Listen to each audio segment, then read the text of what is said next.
Así es, ya hemos terminado ahora con los subject pronouns. Ya aprendimos los indefinite article, el uso del indefinite article. Ahora aprendimos el uso de los subject pronouns. Y ahora vamos a ver el típico verbo to be. Esto también es grammar. El verbo to be en su tiempo presente se escribe como am, is o are.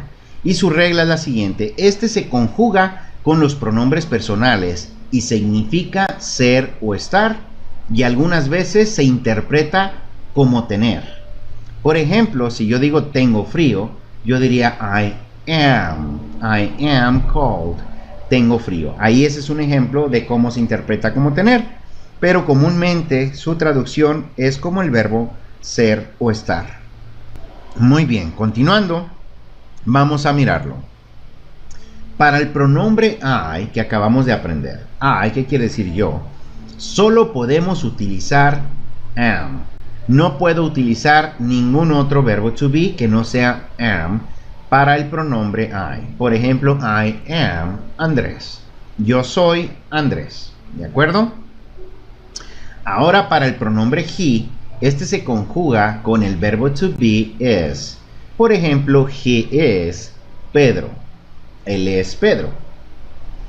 Para el pronombre she, de igual manera usamos is. Por ejemplo, she is Mónica. Ella es Mónica. Ahí lo estamos viendo como el verbo ser, ¿verdad? Si quisiéramos verlo como el verbo estar, pues yo puedo decir she is studying English. Ella está estudiando inglés. Y luego tenemos el pronombre it, que también utilizamos el verbo to be is. Así que para los pronombres he, she, it, solo podemos usar el verbo to be is. ¿De acuerdo? Ahora pasando con el pronombre you. Para el pronombre you utilizamos el verbo to be are. ¿De acuerdo? You are. Por ejemplo, you are a student. Y ya ven que estudiante de alguna manera es una vocación, por lo tanto usamos el artículo a student. You are a student. O en plural, you are. Ustedes son, you are students. Ustedes son estudiantes. Entonces, para el pronombre you usamos el verbo to be are. Para el pronombre we también usamos el verbo to be are. Por ejemplo, we are friends. Nosotros somos amigos. Y para el pronombre personal they, we use are as well. También usamos el verbo to be are. So, they are my friends. Ellos son mis amigos. Entonces, para los pronombres you, we y they, vamos a usar are. Eso es lo que viene siendo la conjugación. Entonces, no vayas a decir I is, porque estaría incorrecto. Siempre va a ser I am. Para el pronombre I siempre va a ser am. Para he, she, it va a ser is. Y para you, we y they va a ser are. ¿De acuerdo? Pues bien, ahora, continuando con la grammar. El verb to be contractions. Las contracciones del verbo to be. Una contracción es cuando juntamos el sonido de dos palabras en uno solo. Y lo hacemos reemplazando la vocal del verbo to be por un apóstrofo. Vamos a verlo. Vamos a ver el ejemplo. Por ejemplo, I am se convierte en I'm. En lugar de decir dos sonidos, I am, ahora digo I'm. Un solo sonido, y como puedes observar en pantalla, le quité la letra A al verbo to be am y lo reemplacé por un apóstrofo que es como una comita en la parte superior. ¿De acuerdo? Por ejemplo, para he is, voy a eliminar la vocal del verbo to be is, en este caso la I, y la reemplazo por el apóstrofo y ahora es his. ¿De acuerdo? Ahora tenemos she is. Ella es. Hago lo mismo, elimino la I del is y la reemplazo por el apóstrofo. Y al decir she's quiere decir ella es o ella está. Por ejemplo, she's a nurse. Ella es enfermera. O she's Maria. Ella es María. ¿Verdad? O she's in the classroom. Ella está en el salón de clase. ¿De acuerdo? Para el it is, y se acuerdan la regla que les había enseñado de una T entre dos sonidos vocales. Bueno, aquí lo podemos aplicar. En lugar de decir it is, diríamos it is. It is. Y ya en su forma de contraída decimos its. Y no digan eats, porque muchos también dicen eats con un sonido i como si dijeran comer, ¿verdad? No es eats, sino its, con un sonido its, it is, its. Porque la letra i en inglés casi siempre va a sonar más como una y no como una i. Porque muchos dicen eats. Eso quiere decir comer. Por ejemplo, he eats pizza. Él come pizza. Así que no lo pronuncien como eats, sino como its.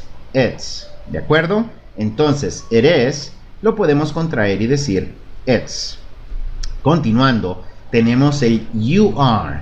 Ya una vez que eliminamos la vocal del verbo to be, la primera, que en este caso es la A, se escribe así, pero no se pronuncia your, porque muchos dicen you, your, y no es your. El you se pronuncia con U y es you, y luego el are, pero cuando hacemos la contracción ya no es you, no es your, ahora es nomás con la O y decimos your. O sea que you are se convierte en sonido your. What's your name? What's your name? ¿Ok? What's your name? Bien, ahora tenemos aquí el we are. Eliminando la vocal del verbo to be, nos encontramos con este. Ahora, los sonidos a veces también forman parte del regionalismo de la zona en donde vives.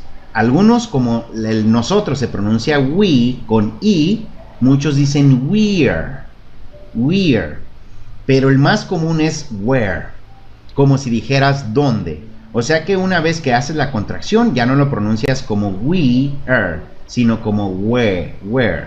Por ejemplo, where Juan and Pedro, decimos where Juan and Pedro, en lugar de decir we're Juan and Pedro. Entonces, para que suene más nativo, procura decir where en lugar de we're. ¿De acuerdo? Y por último tenemos el they are. They are. Este se va a pronunciar como there.